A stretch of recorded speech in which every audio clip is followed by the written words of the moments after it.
Looks like we have a full house, so why don't we get going? It's 8:30, so welcome everyone.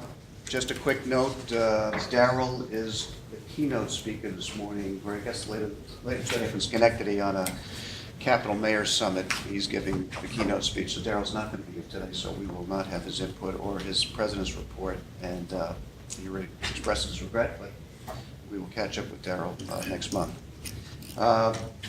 The state budget was passed recently, as most we've all read about. We'd like to get some insight from Sharon Devine, who's our Vice President and President of Office of Professional Services, who is going to just give us a little bit of an update at the start of the meeting. Why don't you come up now? You can come up here.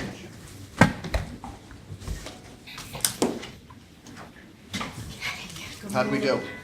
We did well. Thank you for providing an opportunity for me just to give you some highlights of the 2014 budget, which was recently passed. And the good news is for the agency is that, of course, we've gotten increases, but for the state on whole, this is the fourth consecutive year the budget has been passed on time. So looks to be, it's getting to be a habit. So that's a good thing. So I'm pleased to say that the 14 budget really helps to expand opportunities for affordable housing by increasing HCR's base level capital program funding level, as well as continuing funding for the governor's new $1 billion House New York initiative. House New York, as you all know, was started last year, and this is the second consecutive year, and it seeks to create 14,000 units over the 5-year period of time, and this is in addition to our annual production of units through other program funding sources. So as you all know, the Mortgage Insurance Fund plays a major component as a part of the House New York initiative, and this year there's $43 million that has been allocated towards the House New York programs. A large portion of that is $32 million for the Mitchell-Lama revitalization. As you know, 44 units were transferred over to the Agency for Supervision and Control under Marion and her group back in June of 2013. So $32 million will be able to allow us to continue that effort. There's also $2.5 million that's been allocated for the Housing Trust Fund program, and that helps with the construction and rehab of affordable housing across the state. There's also $1.8 million that's a part of that $43 million subset, which is the Homes for Working Families program, creating opportunities, additional opportunities for families. $6.8 million will be made available again this year for the Rural and Community Investment Fund program, which was created last year in order to provide mixed-use housing opportunities within our rural communities statewide. So that's the $43 million that's been set aside for the House New York. There's an additional $32 million that will be used for other housing programs. Our network of local community-based not-for-profit organizations will receive $12 million through our Neighborhood and Rural Preservation Program, and then the Rural Rental Assistance Program, which provides rental subsidies to rural New Yorkers, is $20 million. So that's that $32 million. In addition, this year, the budget also authorizes the designation of $40 million from the Mortgage Insurance Special Account, and you may recall that from earlier discussions. This particular pot of money was to be transferred to the state and will be used in two ways: $34 million for municipal assistance to Yonkers and to the city of Rochester, and $6 million will be used for the homeless housing programs that are going to be administered by the Office of Temporary and Disability Assistance. So those are the mortgage insurance pieces of budget for 2014. But I also wanted to go on and give you more good news, which is what's happened under the state agency arm and under the other portions of the budget. And so under the state agency, we received levels of $580 million, which is really significant increase for the agency. $87 million of that will be used for operations, and that really does provide us with enough funding to continue all the operations throughout the year. Our bonded capital programs will be funded at $91 million, and that's really a 23% increase over the prior years, and so we're really happy to have those additional resources as well. The largest portion of the year-to-year change is really related to a new fund that was established from the J.P. Morgan Settlement Fund, and that's $312 million. The new fund will provide funding for foreclosure and mitigation activities.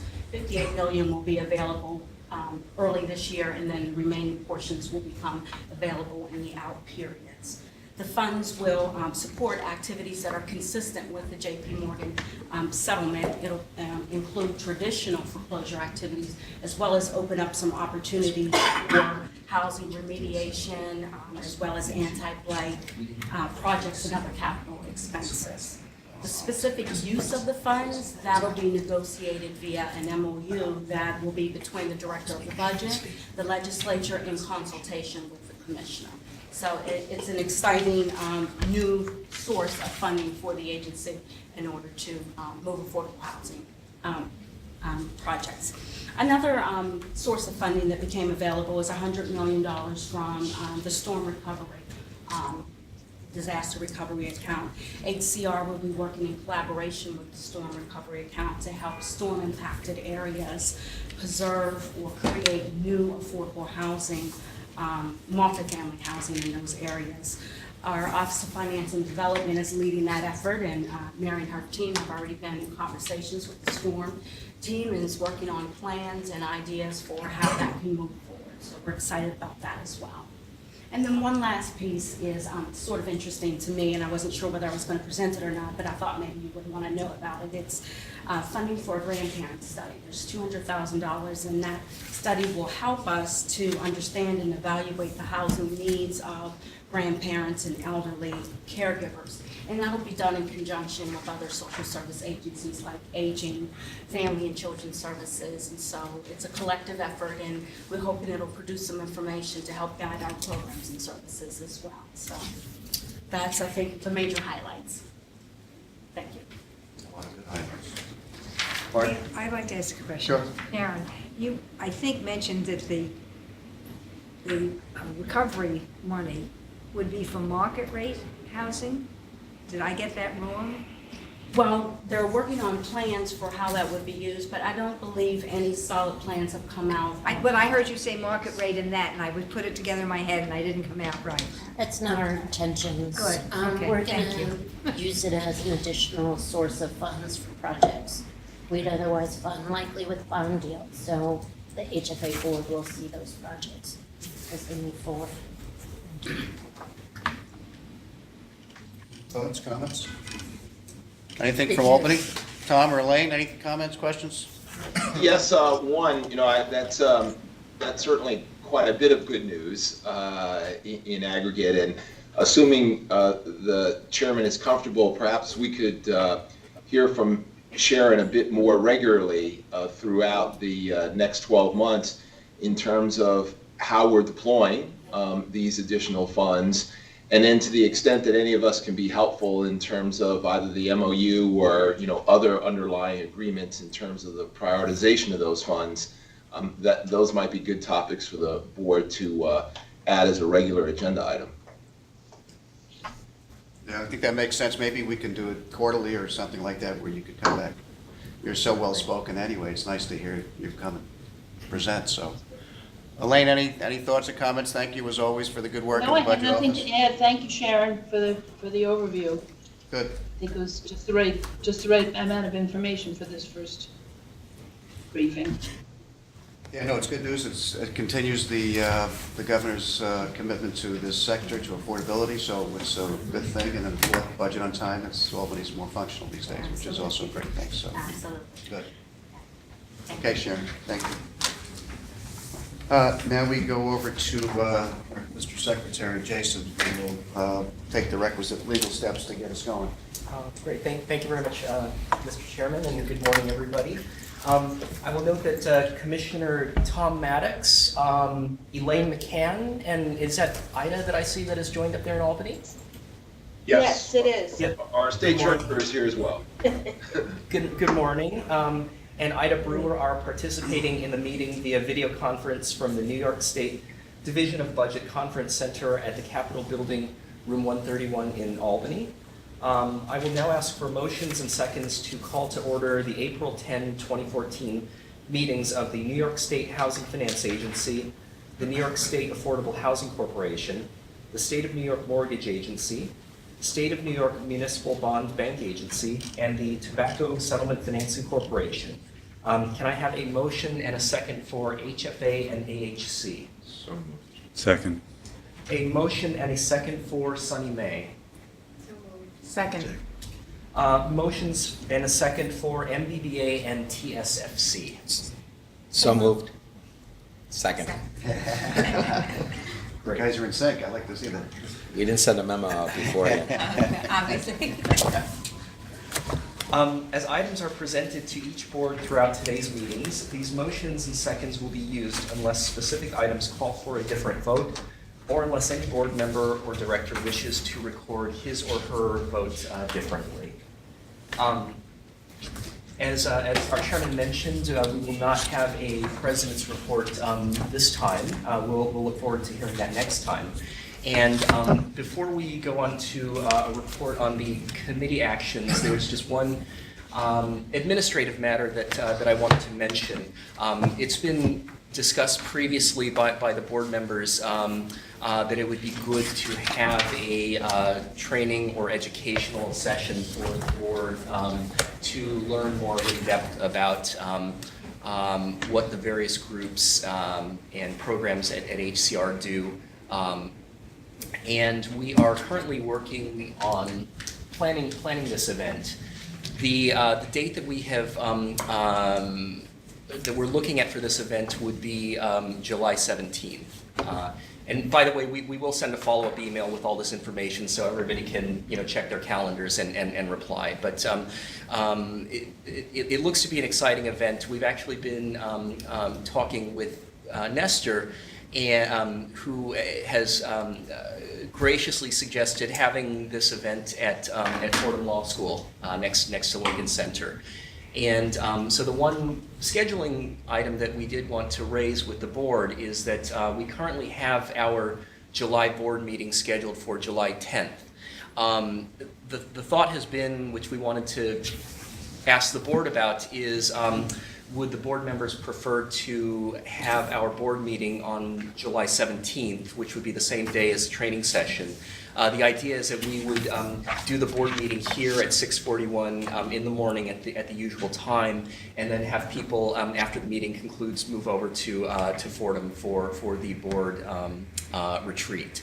So everybody can think about that, and again we'll send an email out to everybody asking for confirmations on dates. But that's what we would that's what we thought would be convenient for everybody to combine it into a single day. Yeah, so if we do it, obviously it's a longer day on the 17th, but it also just takes one day out of your calendar for the month of July as opposed to two. So think about it. I'm happy to go whatever way you want to do. But It sounds smart. Thank you. Nestor, thank you. Great, looking forward to it. Yes, thank you. Jason, let's go into the committee action items, which are plenty. So Yes, okay.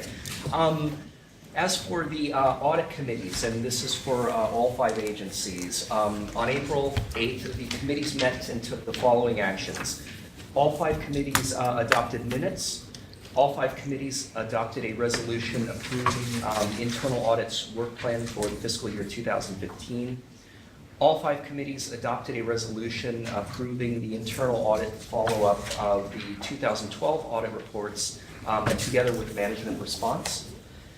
SONYMA adopted a resolution approving SONYMA's mortgage insurance fund program audit. SONYMA's committee adopted a resolution approving the servicer audit of JP Morgan Chase Bank.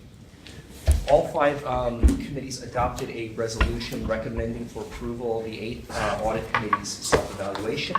And all 5 committees reviewed the financial statement update for the first quarter fiscal 2014, which is the third fiscal quarter 2014 for AHC. And all 5 committees were given a presentation on accounting policies.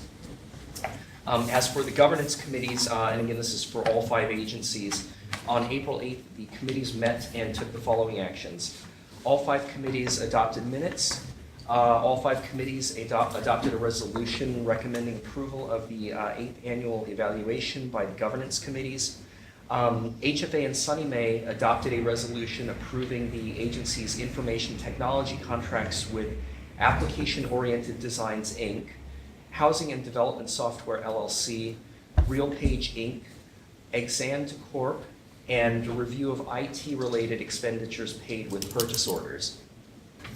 HFA and SONYMA reviewed a draft MWBE survey relating to project participants, and HFA and MBBA reviewed and approved contracts for arbitrage rebate services with Hawkins, Delafield and Wood, and Bond Logistics. As for the Mortgage Insurance Committee, the Mortgage Insurance Committee met and took the following actions earlier today. The committee approved the minutes of the March 6, 2014 meeting, approved 100% mortgage insurance for CABS Senior Housing, 590 DeKalb Avenue in Brooklyn, approved 100% mortgage insurance for Genesis Robert F. Kennedy Apartments, 113 East 13th Street in New York County, approved 100% mortgage insurance for 25 Madison Street, 163 Saddam Street, 354 Saratoga Avenue, 1619 Lincoln Place, 1719, 1725, and 1752 Sterling Place in Kings County. Approved 100% mortgage insurance for 331 Saratoga Avenue in Kings County. Approved 100% mortgage insurance for 733 Broadway in Albany County. Approved 100% mortgage insurance for 184 and 188 South 2nd Street, 743 Driggs Avenue, 258 Grand Street, 249 South 1st Street, and 201 South 4th Street in Brooklyn. And approved 100% mortgage insurance for 615 Sterling Place and 816 Washington Avenue in Brooklyn. A lot of action, so continued thanks to the board members and the committee chairs for getting so much of the work done outside of the regular board meeting, so thank you. We will now present items shared by HFA, AHC, SONYMA, NBVA, and TSFC. Jason, can you record the approval of the minutes? Yes. The minutes of the meetings of AHC, MBVA, and TSFC held on January 29, 2014, and those for HFA and SONYMA held on March 6, 2014 shall be deemed approved, absent corrections from members and directors. We will now move to the shared action item number 2. In your package is a resolution appointing Senior Vice President and Chief Operating Officer to the agencies. It seems like a little bit Groundhog Day here. We did this for some of the other agencies with Kevin last month, but AHC, MBA, and TSFC did not meet. So I promise, Kevin, and the board, this will be the last time. We will come up here and bless you and talk about how wonderful your background is and all the rest. I thought we'd do that on a quarterly basis. Jason. Yes, and so as you all know, Mr. Kelly was appointed at our March meeting to the positions of Senior Vice President and COO for HFA and SONYMA, as those were the only two agencies that met last month. So now the item before AHC, MBBA, and TSFC is just to complete the appointments for Mr. Kelly to those positions at those agencies. Commissioner Towns gave a very good presentation regarding Mr. Kelly at last month's meeting, which I will not repeat, but just to say that Mr. Kelly comes to us from the city of New York most recently, where he was the deputy commissioner of New York City business in the mayor's office. And I know from having had the opportunity to work with Kevin during his time here at HCR so far, that he has been very dynamic and helpful and involved in quite many areas here at HCR, really kind of helping everybody to improve efficiency and operations. Kevin, how long has it been now that you've been? A little over 2 months. 2 months. Any thoughts, perspectives on what you're seeing or what we should? Great people. I'm so honored to be part of the team that work that things our staff does is really amazing programmatically. It's very interesting for me to be as close to housing, which is a new programmatic bailiwick for me. I'm just very impressed by the level of professionalism and dedication. It's an awful lot to leverage, a lot of assets, really great people, and a lot of focus. So looking forward to more. Well, it's good to have you, because we're trying to beef up the management team, and we have a lot of things we're doing. I think the senior management team we have is terrific, and having folks like Kevin come in is really helpful to us. This is the last time. We're not doing this again. Thank you. Okay, so now we have to take. Yes, we'll take a vote. Yes. Okay, so now before AHC, MBBA, and the TSFC boards is a resolution appointing Kevin Kelly as Senior Vice President and Chief Operating Officer. Assuming the first and second previously entered for AHC, MBBA, and TSFC, all in favor, please signify by saying aye. Aye. The motions are carried and the resolution adopted. Good, we now move to the shared consent items. There's usually no discussion on these items. There's 4 of them, unless the board members so request, as they've been already handled at the audit and governance committees. Item number 3 is a resolution accepting the 8th audit committee self-evaluation. Item number 4, resolution accepting the 8th governance committee self-evaluation. Item number 5 is a resolution authorizing the approval of the first quarterly bond sale report. Actually, Aaron, do you want to give any thoughts on that? Because we obviously are, there's a lot of activity in there for us, or just... Big picture, the first quarter of the agency's fiscal year, we sold about $1.9 billion of bonds. That's a pretty huge number for us. I think $1.2 billion of that was tobacco. So you take that, away from the total, and we're about 700 million plus of housing transactions that we closed in the 4th quarter of the calendar year, 1st quarter of our fiscal year. They were relatively representative of what we would typically see at the end of the year. There were 2 fixed rate open reso deals that have pools of affordable housing projects within them. And I think it was 5 or 6 80/20s, which were either sold on a floating rate basis or through a private placement, and included both new transactions and transactions that we fund on a multi-year basis. So I think it's relatively representative of what we do, except for that 800-pound gorilla, which comes to us every once in a while, the refunding of the tobacco transaction. I'd say in general, the agency, as always, gets very, very good reception in the market. On the housing side, we have a very stable and loyal group of CRA-motivated investors, which always helps us lower our borrowing costs, whether we're borrowing either on a tax-exempt basis or every once in a while we'll have a taxable piece of one of our transactions, and on a fixed-rate basis, we're seeing, also strong retail investment support and the typical funds that we would expect to see buying our paper. So, well received as always. Mary, this is only a quarterly report. Quarterly. We're still the largest issuer. Last year, we actually were not the largest housing issuer, much to my disappointment. And what's the plan for fixing that?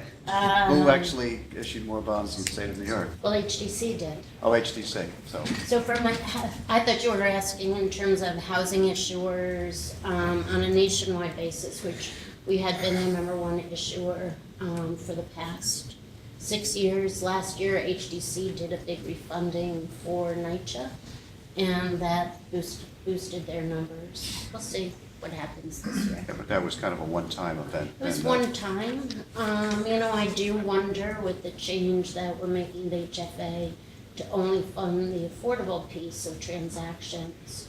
If we limit what we count to just the tax exempt piece, it it could mean that we've lost our spot as number one for a while, but we'll see. But it's still fair to say, out of all the state housing agencies, we are the most active and prolific. We're the best, and have the Besides- best board. Little self-congratulation. So, still very good stuff.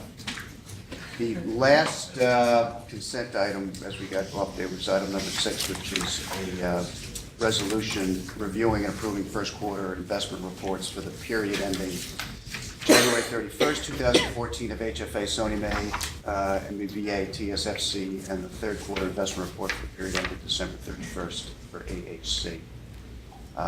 Jason? Now before all 5 boards are resolutions approving the self-evaluation of the audit committees, approving the self-evaluation of the governance committees, approving the quarterly investment reports, and those 3 items are for all 5 agencies, and for HFA and TSFC approving the bond sale reports. Assuming the first and second previously entered for HFA, AHC, SONYMA, MBVA, and TSFC for items 3, 4, and 6 on the agenda. All in favor, please signify by saying aye. Aye. The motions are carried and the resolutions adopted. Assuming the first and second previously entered for HFA and TSFC for item number 5 on the agenda. All in favor, please signify by saying aye. Aye. Aye. The motions are carried and the resolution adopted. Okay. Okay. The next 5 items on the agenda are information items, and again, typically no discussion unless board members request. Item number 7 is a review of the agency's first quarterly procurement report for the period commencing November 1st, 2013 and ending January 31st, 2014. So, I just think even though there's no need for discussion, and since this is a topic we've worked long and hard on with MWBE, I thought maybe we'd just get a little bit more perspective on it. Lisa? Yes. Why don't you come up and... Agency has worked very aggressively in this area, procurement, Wanda's group, and legal, and we have in procurement 33.37% in the first quarter for MWB participation. Well, we've been typically doing very, very well on the PO side, and this time is no exception. We have 92.99% on the PO side. We haven't... You say PO? On the purchase order Purchase side, orders. I'm sorry. We haven't always reached the 20% bar of contracts. We've been about 13 or 14% on the contract side, but aggregately, we've done well with contracts and purchase orders together. But this time, in this first quarter, we have 26.16% with professional contracts, so that is very, very well. And attribute that to an aggressive stance between all of us here and just enforcing the MWB participation mandate and staff's cooperation. Is there a goal that we tried to get to? Is it a 20%? It's a 20% goal, And so we've been doing overall well with purchase orders and contracts, but this quarter especially, I'm pleased because we exceeded the 20% on the professional contract side, which is bond counsel, co-bond counsel, financial advisors. That's where most of the money.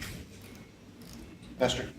So this is great to see, and I applaud the progress we're making. I had just one question. What's our process for determining what are excluded contracts? Because it seems like that's some area we have some discretion in, and I'm just curious, sort of new to this conversation, how we go about that.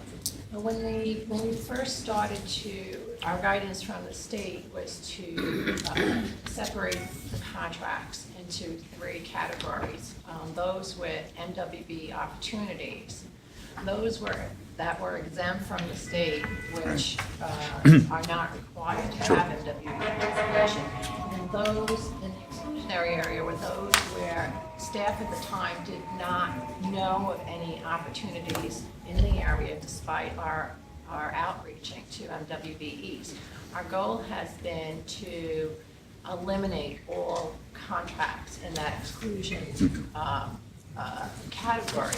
I have to say that most of our contracts have been excluded. Right, and it's- There's an arbitrage rebate in that category. We are now doing an RFP and extensive outreach for arbitrage rebate, and we hope to have either an MWB firm or MWB participation.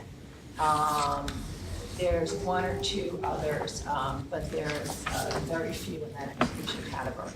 Most of them have been moved out and determined either to be exempt, even though they weren't on the state's list. ESD, most of our trustees were falling in that category, so our banks and our insurance companies, and they have all moved over to the exempt category. So we have very few in the exclusion, and we hope to eliminate all of them. Okay, so that's an ongoing process of Yes. revisiting what is or is not Yes, excluded. we have just a handful of contracts in that column now.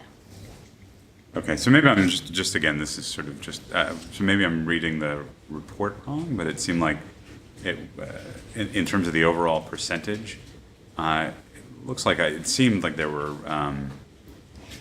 about 40% or about 2.2 million were in the excluded column. Was I misreading that? It's hard because the top line doesn't carry over. This is in tab 2. We have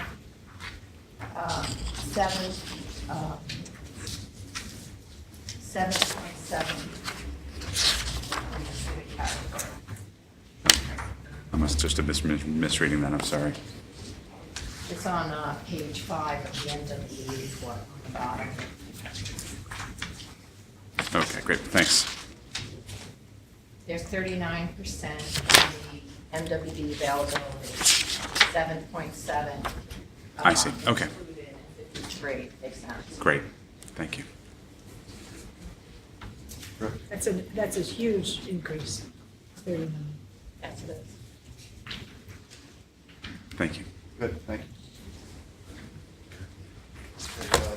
Going back to the other information items, item number 8 is a financial statement update on the first quarter fiscal 2014 for AHC. Item number 9 is administrative budget report as of January 31st, 2014. Item 10, annual review of agency leases for offices in New York City and Buffalo. And item 11 is review of first quarter 2014 report on the financial status of existing hedges. Alex, why don't you come up for a second? I thought there was... Yeah, I think Sheila's. Oh, Sheila's, oh, sorry, yeah, I'm sorry. Because we just It's a little wanted, summary on liquidity, right? yeah, we just wanted to update you because we had 14 hedges that were potentially expiring. So we have gone out for RFP and identified at the 12 that are expiring early in the year. We have replaced, or in the process of replacing those with extending new liquidity providers at a lower rate and for a longer period of time. So we diversified the mix of providers, and we also extended the maturity of many of them. So we're in better shape based on this latest RFP. When we are going to refinance out loan, Marion's going to take out longer, and so we eliminated that one from the process. Good. Thank you. There are no further items for SONYMA, MBA, or TSFC, so unless there's anything from members, I will ask for motions and seconds to adjourn the SONYMA, MBA, and TSFC meetings. Second. Second. Assuming the first and second previously entered for SONYMA, MBBA, and TSFC, all in favor of adjourning, please signify by saying aye. Aye. The motions are carried, and the SONYMA, MBBA, and TSFC meetings are adjourned. Our next board meeting for SONYMA is scheduled for Thursday, May 8th, and for MBBA and TSFC, Thursday, June 12th and 13th. Good to see you. My best to with all the meetings, please. Thank you. Great. Laura, I'm impressed. Okay,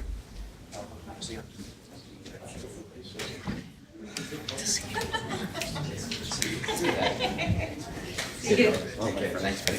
All right, let's see it. Bye, everyone. Certainly clears out. Okay, we Not still many with people us in left at the Albany? party.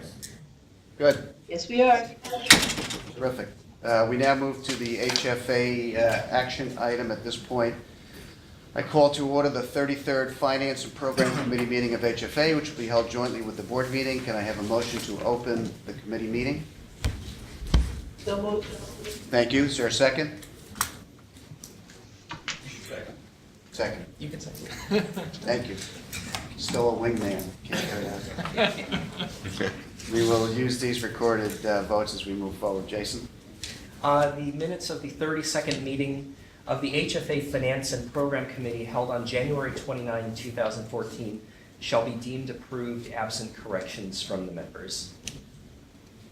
Item number 12 is a resolution authorizing financing approval on amount not to exceed $13 million for CAB senior housing located at 590 DeKalb Avenue in Kings County. We discussed this morning at the MIC meeting, but Mary, could you give us a little... Sure. I actually was going to hand it over to Brett and it's going to talk about this presentation. So the CAB Senior Housing Project is a rehabilitation of an existing senior housing facility in Brooklyn. It's 110 units, 111 units, 110 of which are project-based Section 8 vouchers, all of which are affordable to people earning less than 60% of the area median income. So we're asking for approval of up to $13 million of tax-exempt bonds, $787,000 in low-income housing tax credit annual application. The rehabilitation work is pretty substantial, about $67,000 per unit, includes roof, windows, new sanitary lines, bathroom fixtures, as well as some bathroom and kitchen renovations as needed. Some of them have been replaced more recently and aren't necessary. Also, new high-efficiency boiler and baseboard radiators. The seller is a related party. This is an existing organization that built this project in 1984. We were all alarmed to learn that that was 30 years ago. It's a related party, so the transaction total of $9.8 million simply includes the payoff of an existing HUD 202 mortgage and a seller's note. So it's a pretty simple transaction with cash out of the deal. JP Morgan Chase is doing the letter of credit during the construction period, and of course, Sunny Bank and insurance. Yeah, I think the only thing I would want to add to it is, every once in a while there'll be a project that has a compelling need to be done. And HDC finds its capacity stretched in terms of staffing. And we will have a conversation because a borrower will go to HDC and they say, sorry, we can't take care of this project this year. And the agency, the staff level, has a conversation with HDC with their agreement to take a project like this, which is serving a need in the community, into our pipeline to get it used. Is there an appraisal done on the? There must have been an appraisal part of the process, but I don't know what it came to. Just curious how the 9.8. We had a third-party appraisal done by the LC Bank, JP Morgan Chase, and it reflects what the purchase price is. Thanks. But that's also, and the treatment of the purchase price, as Brett said, is very typical in a related party transaction. Seller note. Sellers, exactly. There's no subsidy, there's no cash out of the deal, so.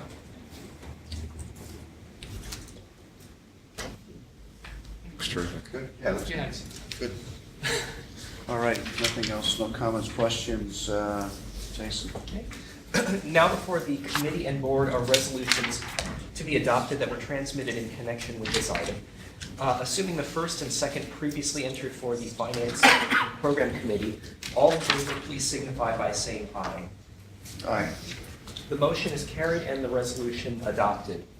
Assuming the first and second previously entered for HFA, all in favor, please signify by saying aye. Aye. The motion is carried and the resolution's adopted. Pipeline report?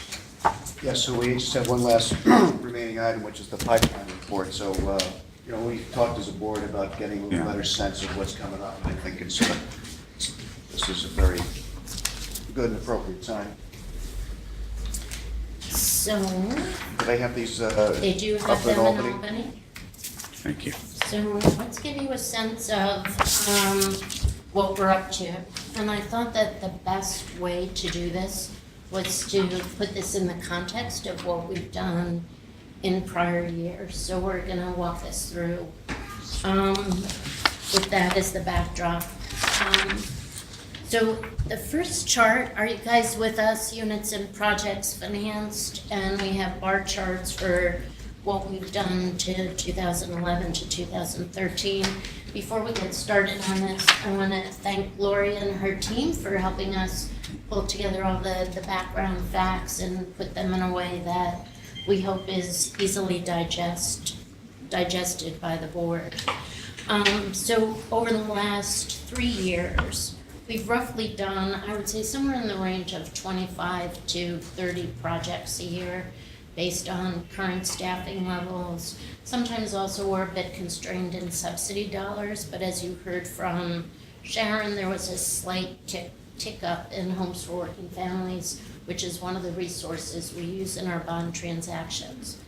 So, we're 1 month into the second calendar quarter, second month of 1 month into the second quarter of the calendar year. That was, I thought, easier to say than it turned out to be. And we find ourselves looking at a pretty big pipeline. If you look at that, we're looking at 56 projects right now as possibles for 2014. It's a line right on the front page. Obviously, I'm missing that line. it's in the this line text. right here. There are 56 projects. Do you see it? Yeah. Okay. So just one question on that. So We totally think That's great. that we're not gonna get all of those projects done.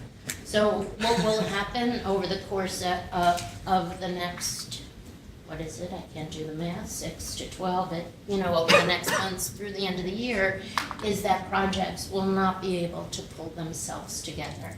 So it won't be for lack of trying on their end, won't be for lack of trying on our end. We have projects in the pipeline now that we thought we were gonna get done last year that didn't make it over the finish line. We've had issues, as an example, not to call them out, with the RD projects. We have a couple of pools of projects that have RD resources in it, and those have been very complicated to get done. We're hoping actually that another program that was funded in the budget, the Community Investment Fund, will be a tool that we can use to help plug some of the gaps in those projects that we're finding from our interaction with RD. Very quick question. Sure, The sir. 56 now in our pipeline, and as we're looking for a 3-year period, is that typical for this time of year and they drop out? Is this number higher I or think is it a it's typical somewhat number? higher. I think I would typically see, although I haven't done counts, something probably closer to in the 40 range, 40 to 45. So I think there's a couple of things that are going on. One is with the change in the way we're funding 80/20s, it's very possible. And remember, we changed that, the way we're funding it, because we saw this big lineup of possible projects this year. So that looks like it could be maybe 10 projects.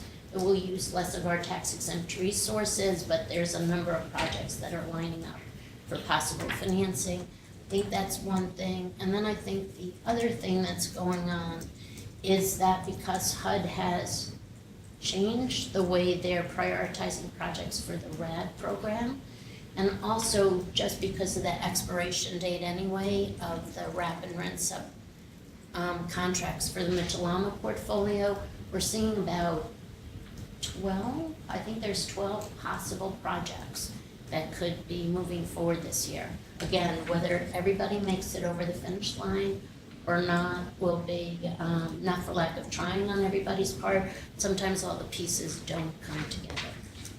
On the 56 projects, how many of the 56 are 80/20s? So we have that. Oh, yeah, for- so later, sorry. Yeah. But my question, or will be, I guess I'll just throw it out there, that, just wondering whether the increase in the volume of 80/20 is because of the change in the policy that we're doing. Is it No, the same amount of work, or is it Oh, no. more it's work? way more work.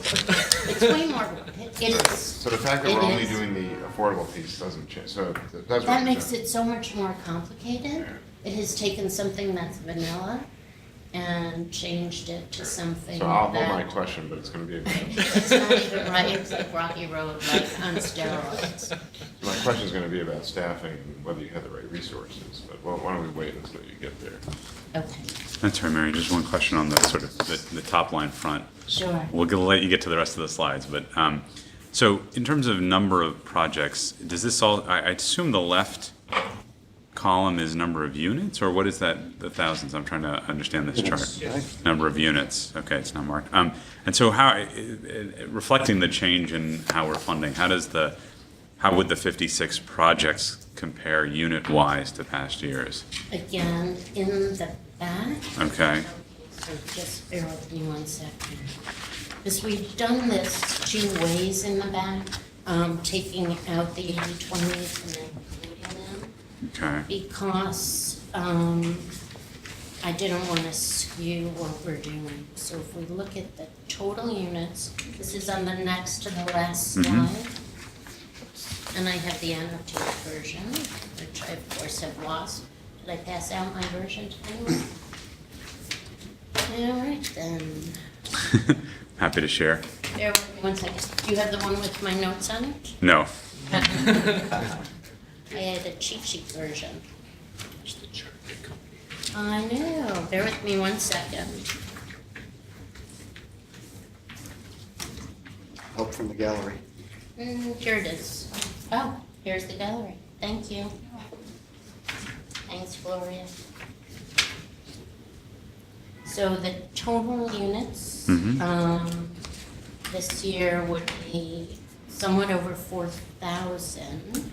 Nope, I'm sorry. We actually don't have a total, so I'm gonna do this quick math. This is 7, 8, somewhere close to 9,000 units, so significantly more total But units. this is just the affordable piece, it's just, Right. sure you know that. So, but that's all that is counted here too, is the affordable units. So something like 9,000 units. Wow. Some of the Michelamas are quite large, right? Right. So those start to add up to pretty. Some pretty big numbers. That's great. All right, so moving forward, and I'm gonna go through all these others non-annotated. In terms of preservation or new construction, we also saw over the years, this is something that does move around considerably. Preservation, of course, very important as we take on the Chalama portfolio. And it's hard for me to look at this and draw any conclusion, so, plus or minus, sometimes minus 50%. What I would expect this year is included in the back. On the third slide, we talk about bond issuance. And over the last couple of years, we've been slightly over $1 billion in issuance for housing. And this year, if we funded everything that's in the pipeline, it would be 1.6 billion, but I do want to say that's overestimated because it doesn't take into account the fact that we're likely to take the 80/20s and fund them as we have over a multi-year basis. So that's likely to fall to about 1.2, 1.3 billion, depending on when they move forward this, during the year, how much construction funds any of those projects might need, in the 2014 calendar year. It's great, but that's still well above where we've been for the last 3 years, which is great. Slight tick up. It's interesting, the bars here are somewhat deceptive. I know, Right? I know, we had a lot There's of only a conversation. difference of 100 million between. It's hardly any. Right, it's hardly Yes. any. It looks a little distorted to me. All right. We did have a conversation about that. What's that? It's the increments, Increments. but it keeps the baseline, yes. Okay. Then moving to the last 2 pages where we're really doing a deep dive into what we see lining up for this year. So of the total projects, the 56 projects, 23 of them, or 41%, are all affordable transactions. But those transactions don't include both the MRT projects that we do. There are 8 projects representing 14% of what's currently in our pipeline, and 14 Michelamas, not 12, representing 25%. Mary, that percentage looks much higher than the last 3 years. Yes. The all affordable? Yes. In terms of number of projects? Yeah, if you look at this, I mean, the affordable is only maybe, it's like a quarter to a third. It's hard to tell, but is that a fair assessment? Let's see, if we look last year, there were 27 projects, if you look at this last. Yeah, that's what So I'm. the red, It only looks I like, would say that it's like this looks like about a quarter to me. Yeah. I would agree. So yes, the 80/20s in terms of number of projects. Again, I think it's because it's Michelama, all affordable, and MRT. But I have to say that typically we would see the greatest fall off in the affordable transactions. So we'll keep track of what happened. And that's just because the resources don't come together. And 80/20s, because they have such a long lead time, you know, if they're in the pipeline, they're more than likely ready to move forward, as opposed to an all affordable deal, which is still waiting for the Federal Home Loan Bank or another award from somebody else, trying to get the pieces together. So the 80/20s that we'd be doing going forward as all affordable deals, we still show them on this chart as 80/20s or on? Well, this is affordable? just project. Yeah, that's true. I'm saying so. It's true. We are calling them out as 80/20s, even though we're using our tax exempt bonds only for the affordable piece. But I think it's helpful, especially when we think about downstate, upstate, new construction preservation. Because, you know, if you're looking at number of projects, there could be a considerable number of them. They're all gonna be new construction. They're all gonna be downstate. Michelamas are also all affordable, but we call them out separately just because we think of these as our 4 substantial pipelines of different types of projects we involve ourselves in. Yeah, so you include Michelama with the affordable, that number's now a 2/3 Same number with as MRT, opposed to true, MRT, yeah, right. It's So 100% you're affordable. right, exactly. So So it draws out our different 80% of the pipelines. projects are affordable. Yeah. And the other thing I want to say about upstate, downstate, when we think about it, what we're seeing actually, and what this represents in terms of downstate, is actually a fair number of projects on Long Island, which are usually a bit hard to make happen. So there's 4 projects on Long Island we're working on. Long Island harder than upstate, or just why you say harder? Zoning can be an issue on Long Island. I think Long Island versus upstate, there's different issues that will drive it. Upstate, a lot of times, the issues that drive upstate are demand for the housing. Long Island, sometimes we do run into siting issues about having the community agree to have the project there. And also because of the proximity to New York, the construction costs can be high. Maybe the rent levels aren't what you would see in the city, so the economics can also be a bit of a challenge, but we are seeing a push for development on Long Island, especially around transit-oriented sites, so. we're Just so hoping I to see understand the those charts, move how do you define upstate? How does that define? I know, so it's just totally like a New Yorker's view of upstate. So, it's. It includes the Bronx. Be black on it. No, it doesn't. Downstate is Westchester, the city, and Long Island. Okay, so anything north of Westchester and Yes. Rockland is upstate? Yes. Okay. What it is, it's hard to draw that line. Yeah. I mean, one of my takeaways from taking a look at this is that I do want to get back on the road a bit more. We have made efforts in the past to make sure that we have ongoing conversations with upstate communities. As you know, that's how, Brenda and I first met each other. But I think it's important to get back out there, make sure people know that the agency, is interested in trying to stimulate the development, and of course the preservation of affordable housing in upstate communities, because upstate, if you look at this, it's, I would have always hoped for something that was closer to 50-50. Now, there's no, look back to the previous 3 years in terms of upstate, downstate. Is this a typical chart, would you say? We had, I remember years when it was slightly more balanced. But again, I would want to do that, taking out the 80-20s.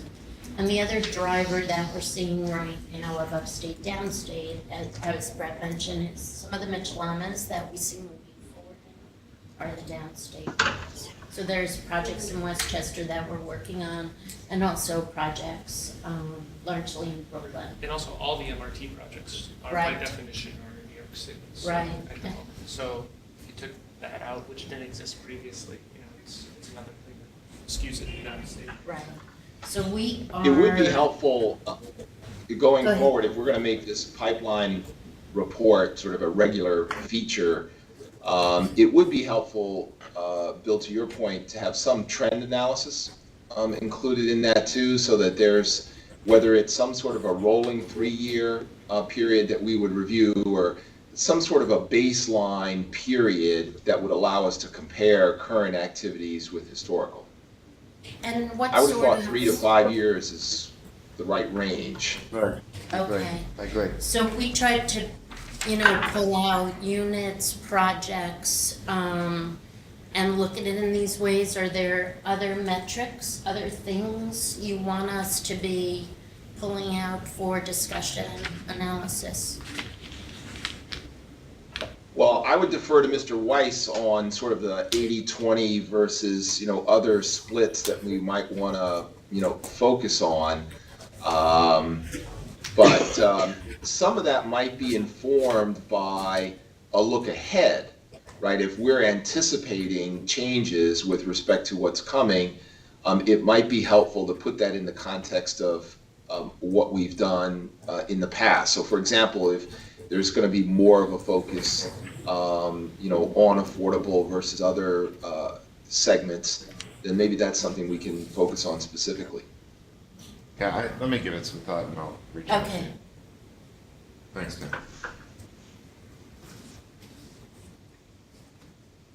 Okay, so I've lost my place a bit. We were talking about the last 2 slides. Yeah, the last 2 slides and what they're telling us about. Well, Marianne, Sure. while you find your place, maybe this is a good time to make a comment, particularly with respect to the outreach point that you made. I don't know how many folks saw Elaine's email, but Bill, I have to tell you, the trip out to Amsterdam was remarkably helpful. You all have been doing this a lot longer than I have, so it's only 3.5 years for me. But I got to tell you, I learned a year's worth of stuff in those couple of hours out there. I get the sense that Omni may be one of the better partners that we deal with. I mean, Duncan and others were thoughtful in a way that I'm not sure is representative of the group. They struck me as, being from Lake Wobegon in the sense that they are clearly above average. But whether it's the policy-related issues, or the opportunity to interact with residents to talk about the day-to-day property management aspects of these types of ventures, it was quite informative. So I just wanted to say thanks for organizing that, but also to strongly encourage folks, even if it means some fairly radical schedule adjustments, to come out for the May 13th visit, which Jason, I believe, is now finalized. Thomas, yes, we have settled May 13th as the date for the tour. We are in process of, talking with developers of projects to schedule the exact itinerary.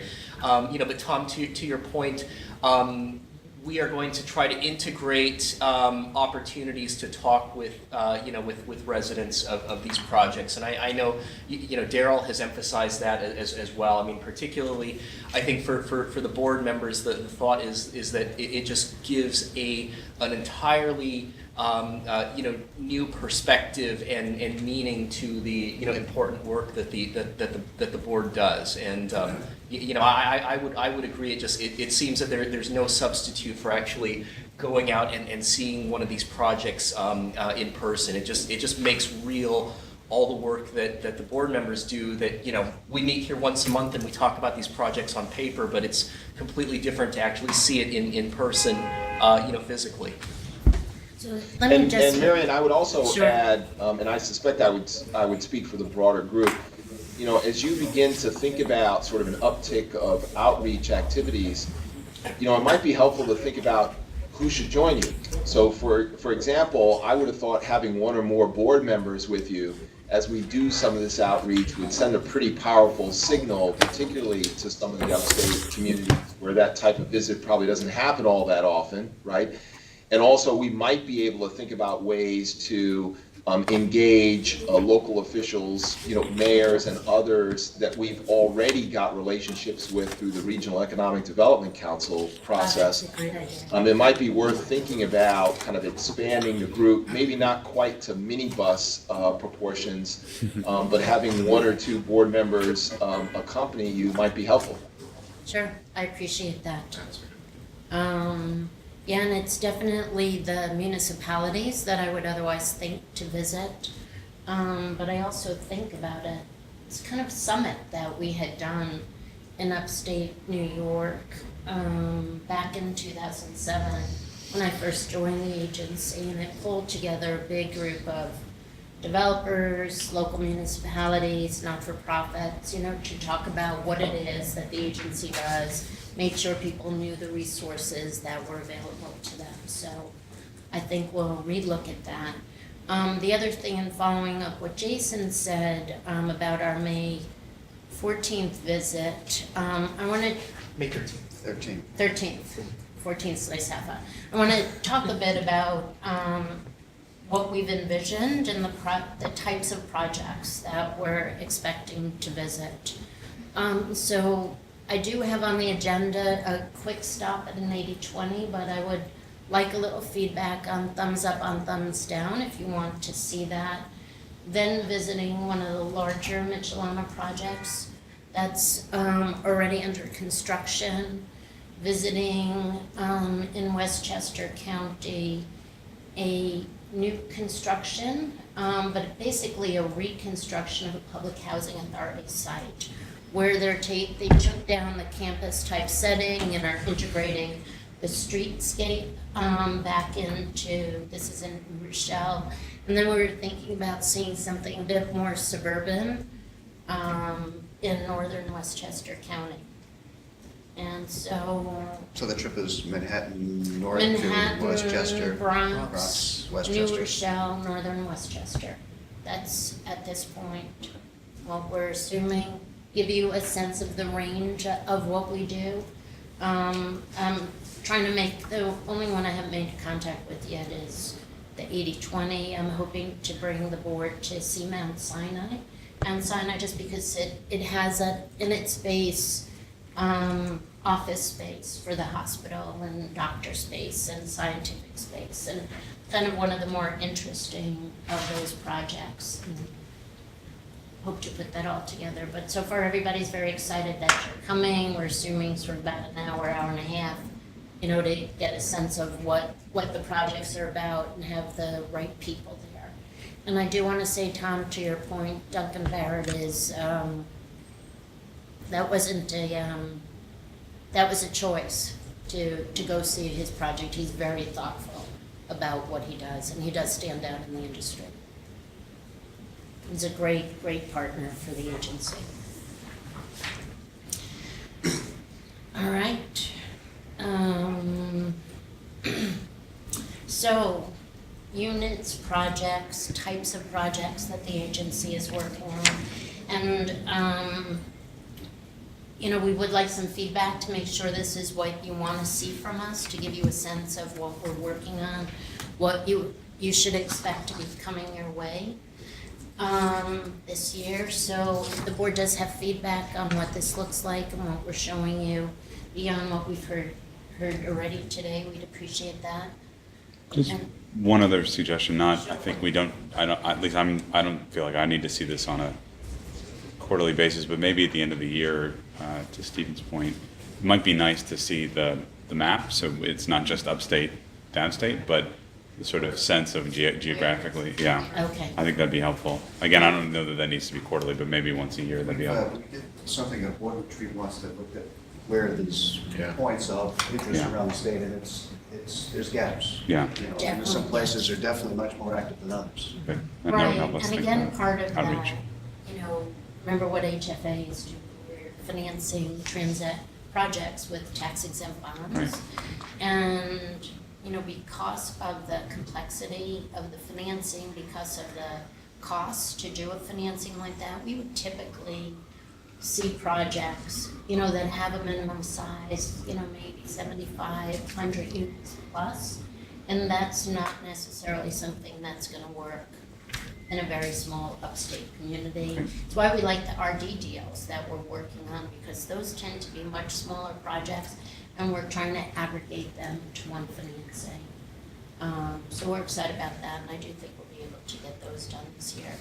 The other Can thing. I have a quick question? Sure. You have the percentage on total units. Is there again, these things are all tentative, these 56 projects. Is there a total unit number that would, a number? Yes, it's close to 9,000. Close to 9,000. And this is a kind of a busier than normal year, you would say at this point. At this point, I do want to say it's very typical for the year to look larger than what ends up getting done. So, with 9,000 in a busy year, I'm just trying to, I'm interested in seeing the mayor's rollout in a month when they're trying to get to 200,000 in 10 years, which would mean 20,000 a year. So we're doing 9,000. Right, but remember the With city is direct- across a range of programs. This is only one of the state's programs. So we also have other housing programs that are done under the umbrella organization. This is only HFA's. HFA, sorry, okay. 9%. So it's a slice. 9% deals or another 30, deals. This is just a slice of what? This is just a slice of what the agency does. I also want to spend just a second talking to the board about one of the policy initiatives we've really done a deep dive on. And I want to thank you, we did speak to the Green Building Great. Council, but it's really being driven by the Mitchell-Lama portfolio. When we look especially at those projects, many of which had electric heat, were also relatively poorly constructed, so the building is just like bleeding out resources out of windows and roofs and things like that. And we're going to address all of that, but we wanted to be thoughtful when we approach those buildings. And so we're doing a deep dive on the state-of-the-art of energy efficiency programs for multifamily buildings. And it's an effort that goes across silos within the agency. So it's finance and development, those of us on the front end of financing projects. It also includes asset management and architecture and engineering, reach out to the weatherization group, and pull together a group of people who will be affected both on the front end and the back end of energy efficiency. So we've learned some very interesting things. We've had great meetings with HUD, we've had great meetings with the city, we've had great meetings with folks who do energy audits. We've learned about benchmarking, which I do think is something that we're quite excited to see how we can implement that into our portfolio. The city now has an initiative which requires any project over 50,000 square foot to participate in a benchmarking, and we're going to look to try to piggyback on that for our portfolio. for projects that are coming in, and maybe even look at the ones that are already under asset management. We're also, trying to get ourselves smarter about energy audits and making that part of somebody's application to us when they come in for financing for preservation project, and how we're gonna take that into account, the physical needs analysis. So it's been something I'm kind of excited about.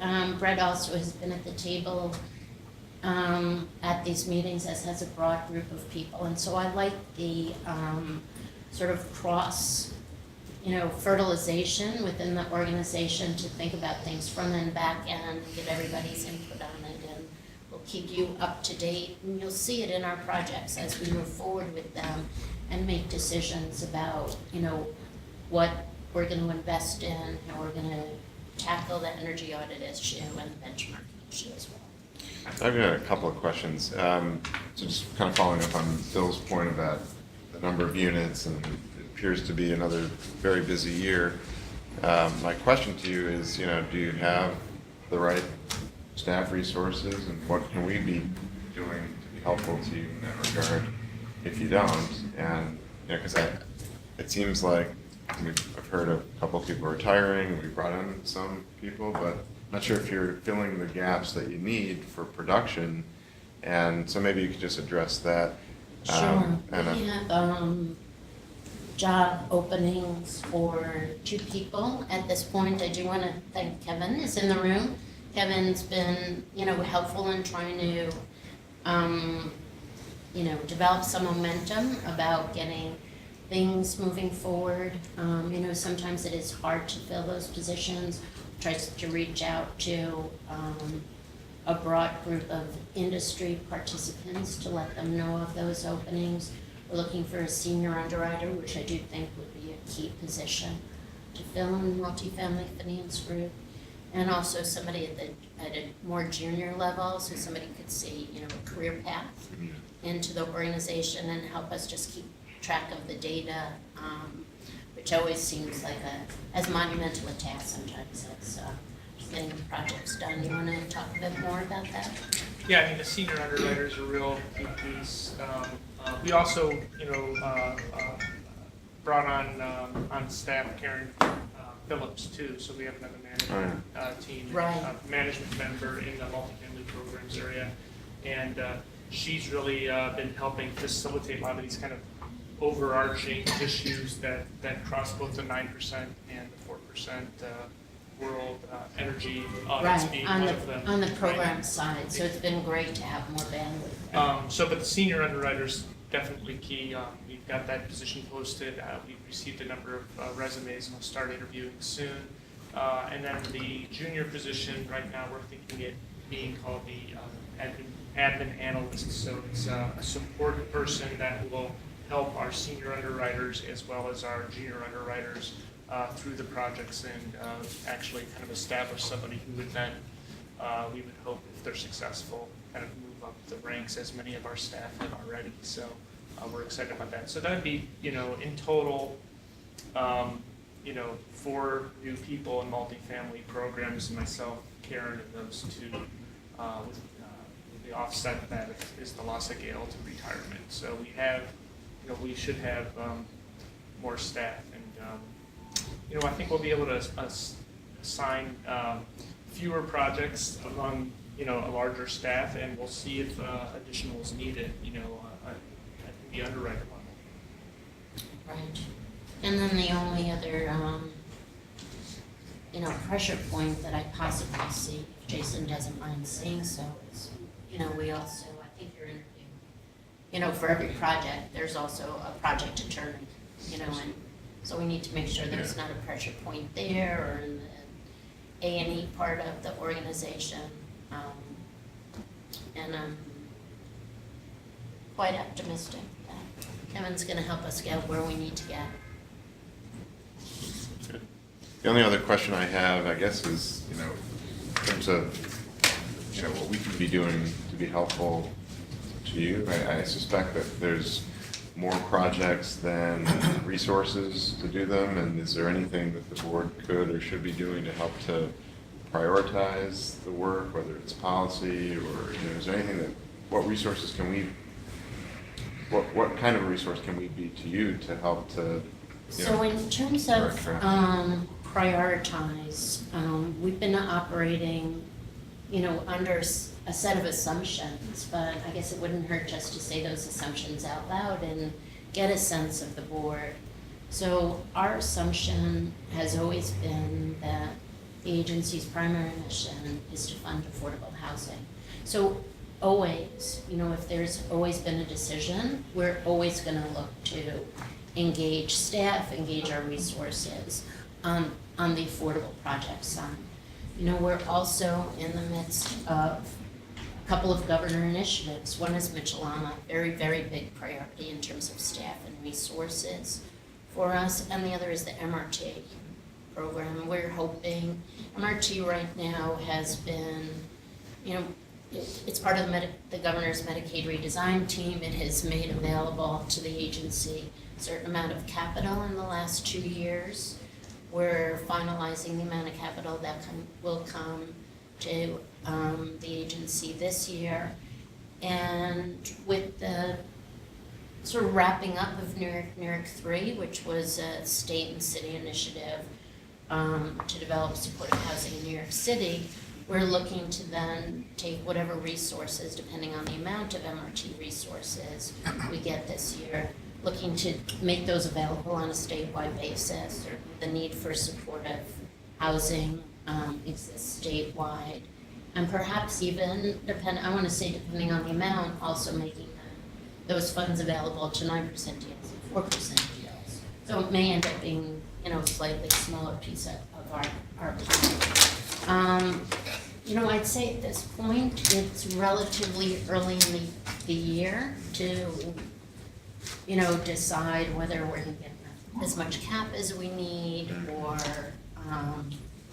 any other maybe soft resources. I think we can manage what we have, and there is always this, I want to go back and say again and again, there's always attrition. So it's early in the year, we'll come back in a quarter, if that's okay with the board, we'll do an update. And I think at that point, Steve, we can give you a much better sense of where we are, what we might be missing, and where we could use help. Great.